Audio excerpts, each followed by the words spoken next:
everyone, namaste, annyeonghaseyo, welcome back to my channel.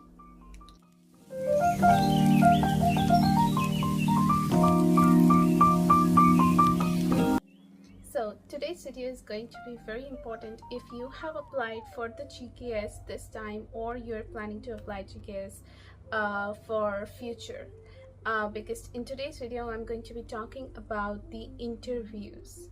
So obviously the embassy track has already conducted their interviews and have already reached out to the successful participants this time, and now we are all waiting for the NEET's results, people who are going to get scholarship at the end. But a lot of people, you might not know that universities, after the NEET's results are declared, the universities in which you have applied, some of them actually conducts interviews as well. So you have to give another round of interview before universities release their results for the GKS 2025 graduate. Now the university track results have already been declared, so if you have applied through university track, please go ahead and check out the results from the universities. But if you have applied from the embassy track, this video is specifically for you because you have one more step left right now. Okay, so I will be going ahead and sharing my university experience with you, and also I'm going to be reading my questions that university asked me in my interview to give you a specific idea how you can also be prepared for the university's interviews as well. Now here one important point, that not all the universities conduct the interviews. If they are going to conduct an interview, they're going to send you a separate mail after NEET results are declared. They're going to send you a mail with the date and the link for the interview and the time, and you have to show up at that exact time. If you don't, and if you do not check your mails regularly and miss the mail from the university, do not appear for the interview, then your scholarship is going to be in danger. You're not going to get the scholarship. So please keep a track of your emails. Do check your emails regularly once the results are out, because all the information, maybe university might need some additional documents, everything is going to be through the mail. They're going to ask you through the mail. So please do check your mails regularly. So without any further ado, let's get started with the interview questions. So for me, as you guys already know, that I have applied to 3 universities: Sungin University, Cheonnam University and Korea University, and I got mail from all of these 3 universities for the final selections in GKS. However, I think only Sungin University have conducted interviews for me. Cheonnam and Korea universities have not conducted the interviews. I'm not sure if they usually do conduct interviews or not. For my time, they didn't. So I prepared, watching a lot of YouTube videos, searching on Google and stuff, and everybody said that, they're going to ask you very generic questions like, why did you apply for this MBA? Why did you choose Korea for your MBA? Why did you choose Sungin University for MBA, and things like that. And I prepared myself accordingly. However, let me tell you, the interviews for the universities are quite different from the embassy track interviews, like the interviews that embassy conduct in the first round. The university interviews are going to be a bit more detailed. They're going to cover a lot of areas rather than just one particular thing. So you need to keep that in mind, that they are not going to ask you just the generic questions, but they're going to ask you a bunch of questions. My interview was for 30 minutes. So obviously they're not going to take the whole 30 minutes. The interview can be ended in 15 minutes, 20 minutes, so don't be disheartened if you do not go to full 30 minutes for your interview. However, for me, the Sungin University, so I was very nervous obviously, but when I went to the interview, I was on the Zoom call and I joined the Zoom call and I saw him, and I got more nervous when he introduced himself. He asked me, please introduce yourself, and why did you choose Sungin University for your MBA, and why did you choose MBA in Korea and why not India? So he asked me 3 questions in just one go. Now after that, I gave my introduction. I answered his why I chose MBA program in Korea and in Sungin University, and why I chose Sungin University specifically. So after I answered these 3 questions in one question, he asked me that what made you decide to get the MBA degree in the first place? Why not any other department or any other course? So this was the next question. Apart from this, he asked me that what is the best part of MBA according to you? So this was a tricky one, because MBA is like a general course, and you have to tell them that what is the best part of MBA for you in your opinion, so that he can evaluate your thinking. So it was kind of like a tricky question. I've never heard this question before.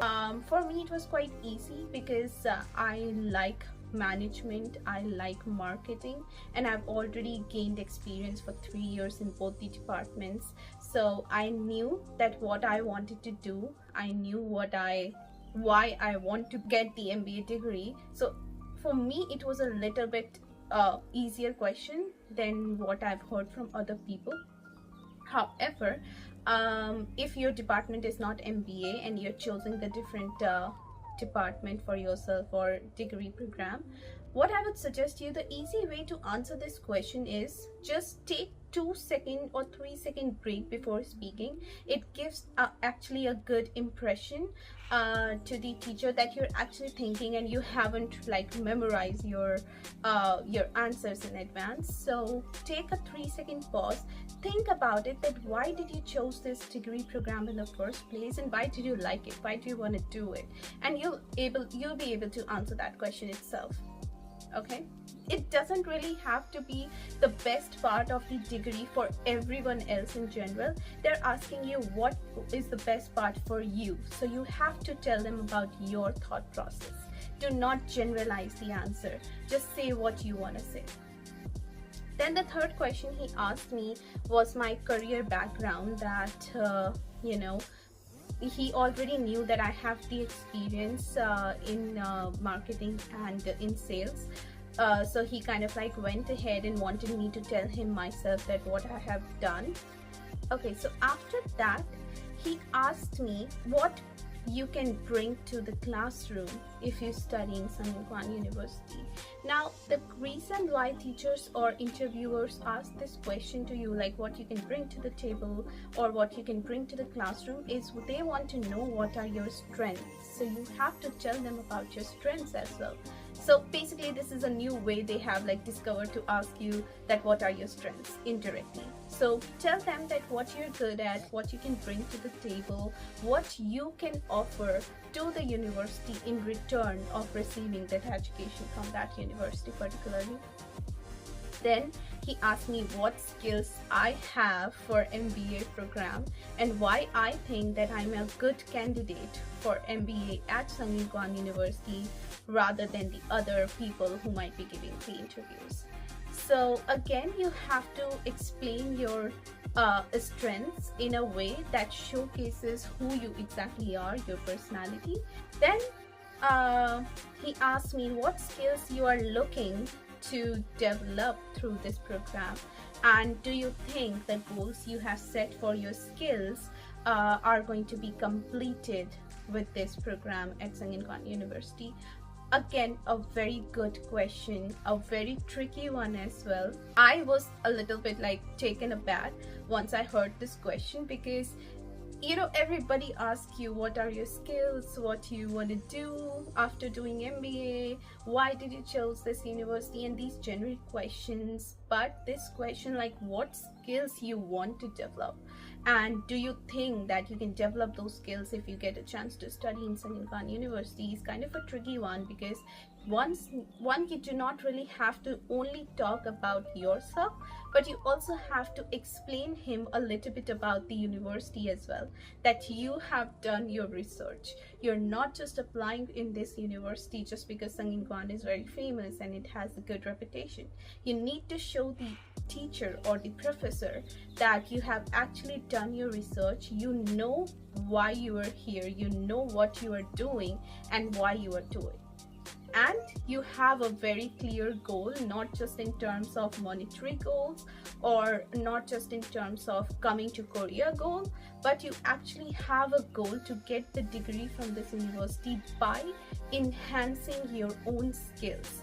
And trust me, if you're applying for any of the department or degree program, you should know what kind of skills you are looking forward to.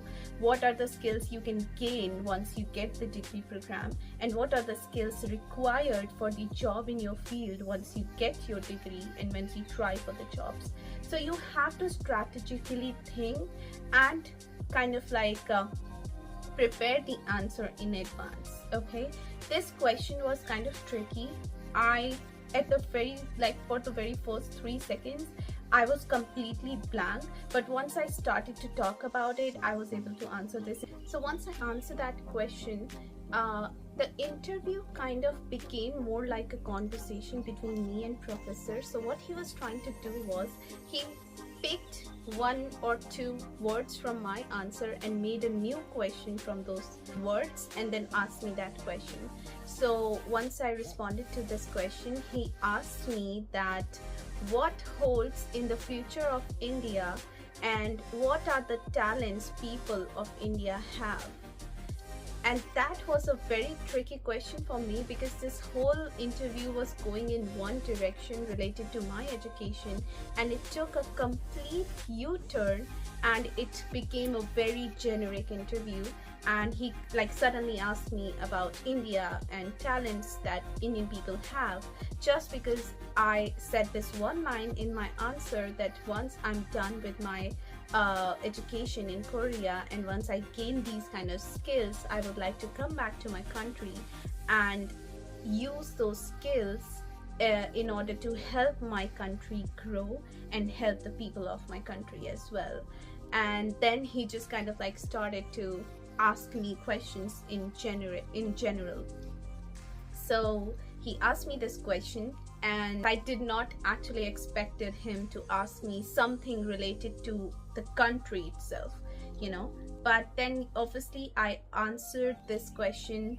So sorry guys, I forgot to add this question, but yeah, after the previous question he asked me this question, and again it's related to India and its politics, and I have no idea why he asked me this question, but he did.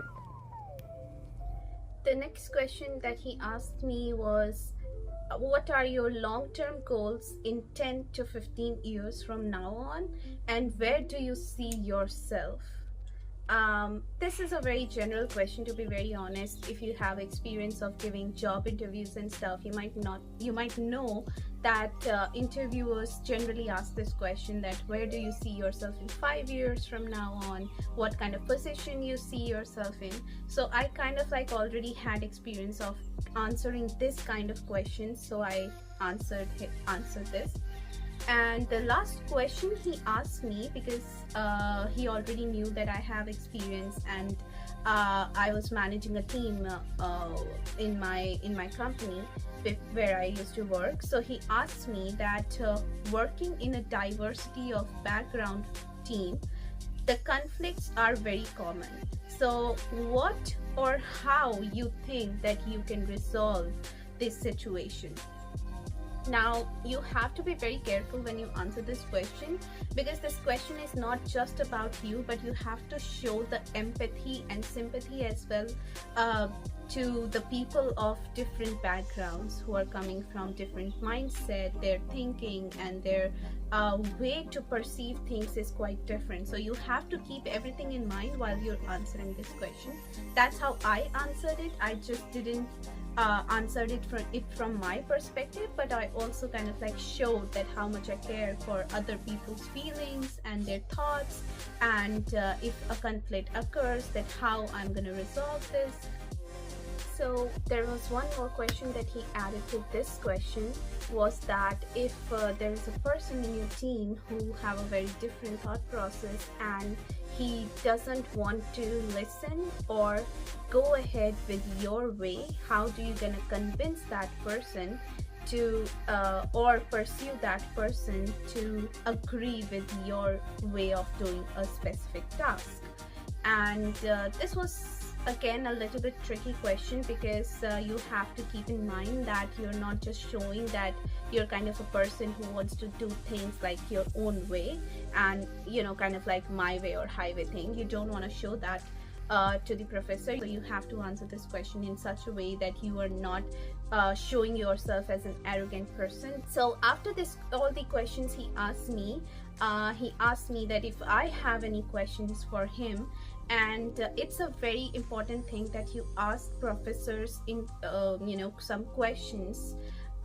Do not just say that, oh no, I don't think I have any questions. It's always better to ask him anything. Even if it's just a small question, you should ask him. If you have any doubts regarding university and stuff, please do ask him the question. So I think I asked him 3 questions, and he was very patient, and he answered all the questions in a very nice manner. He was smiling throughout the interview. He was making sure that I'm feeling comfortable and I'm not very nervous because of his straight face. So he answered all of my questions in a very nice way, and my interview actually took all the 30 minutes.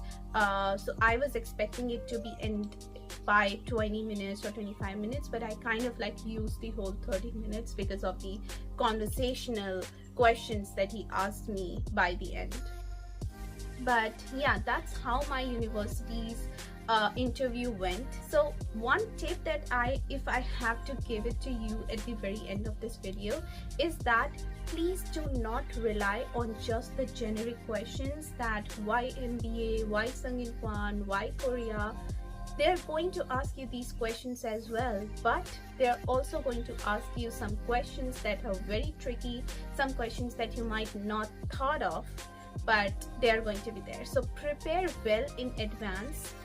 Just go ahead, make a list of your weaknesses, your strengths, your goals, your skills, and kind of like remember the heading points of each and every topic, so that once the professor asks you the question, you don't really have to like take a lot of time to think about it, and you can just answer the question in an easy manner.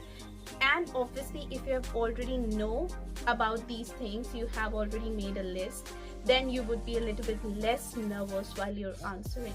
So please go ahead and prepare well, because this is going to be the last step. Once the NEET results are declared, universities are going to send you emails if they want to conduct the interview. And once the interview is done, the final results are going to be declared by the universities. And once the university let you know if you're selected or not, that is going to be the final. Yes, NEET do declare another final result where they might kick out like 1 or 2 more people from the scholarship, but I don't think that's very common. But you have to give your best shot at the interview, because this is going to be the last step where you have to showcase exactly who you are, and you have to give your 100% to get the GKS scholarship.